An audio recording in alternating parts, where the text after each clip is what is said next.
In the heart of Japan's misty mountains, there was a village called Hasena, a village where time passed more slowly, the sun shone more kindly, and people smiled more than they complained.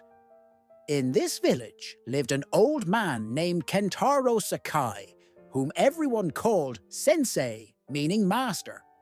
Kentaro was 94 years old. He had silver hair and a bent stature, but piercing and calming eyes. Years ago, he was a martial arts master, but now he spent his time cultivating bonsai, writing Japanese poems, and meditating in his small wooden temple. His house was right next to a clear river, whose babbling sound lulled people to sleep at night like a child's lullaby. One day, a tired, lost, and heartbroken young man with a backpack full of fear and despair entered the village. His name was Haru, 23 years old, from Tokyo.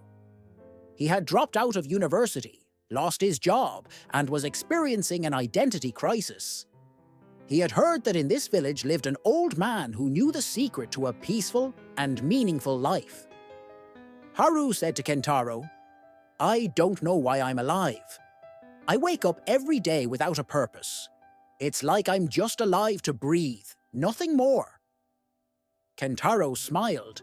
His gaze was on the river. Then he said, "If a fish is separated from the sea, it thinks the world is just this water tank.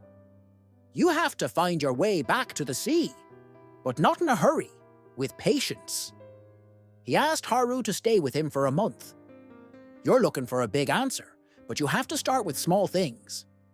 Tomorrow morning, come with me to greet the sunrise." Week 1. Silence and Observation. Haru woke up at 5 a.m. Kentaro took him to the top of the mountain.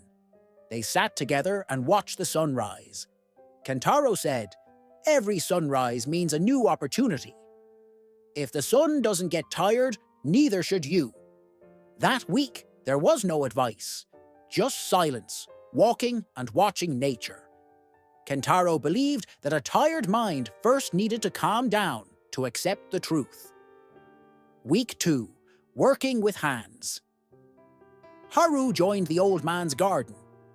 He watered the bonsai, cleaned their leaves, and touched the soil. He learned that life is not in instant results, but in the loving process of care. Kentaro said, "A tree that grows with love, even if it's small, has its own paradise." Week 3. Discovering talents. Kentaro asked him to dedicate one day only to what he loved as a child. After a pause, Haru said, "Writing fictional stories." Kentaro smiled. "What you loved as a child is a sign of your Ikigai." Haru started writing. At first, he was shy, but gradually his pen flowed. He read a short story to the old man every night. Week 4. Servant. Kentaro said, "Now you must be useful to others. Ikigai is not just about yourself.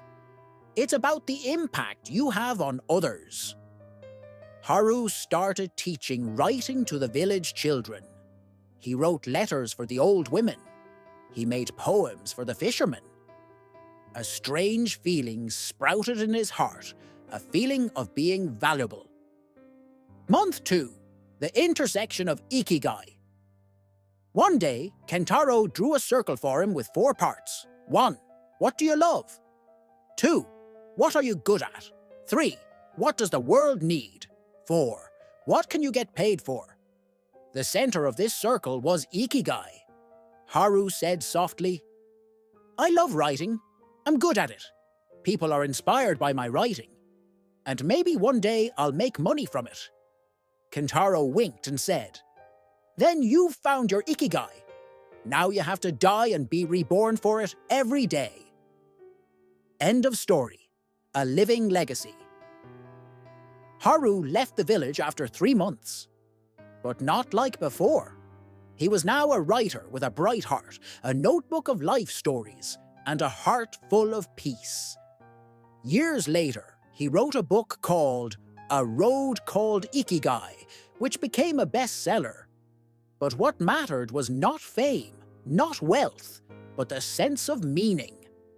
In the first note of his book, he wrote, "Kentaro Sakai, an old man who taught me the cry of life with his silence." Final sentence. In a world where everyone is searching for success, the truly lost are those who still don't know why they wake up. Find your Ikigai and be reborn.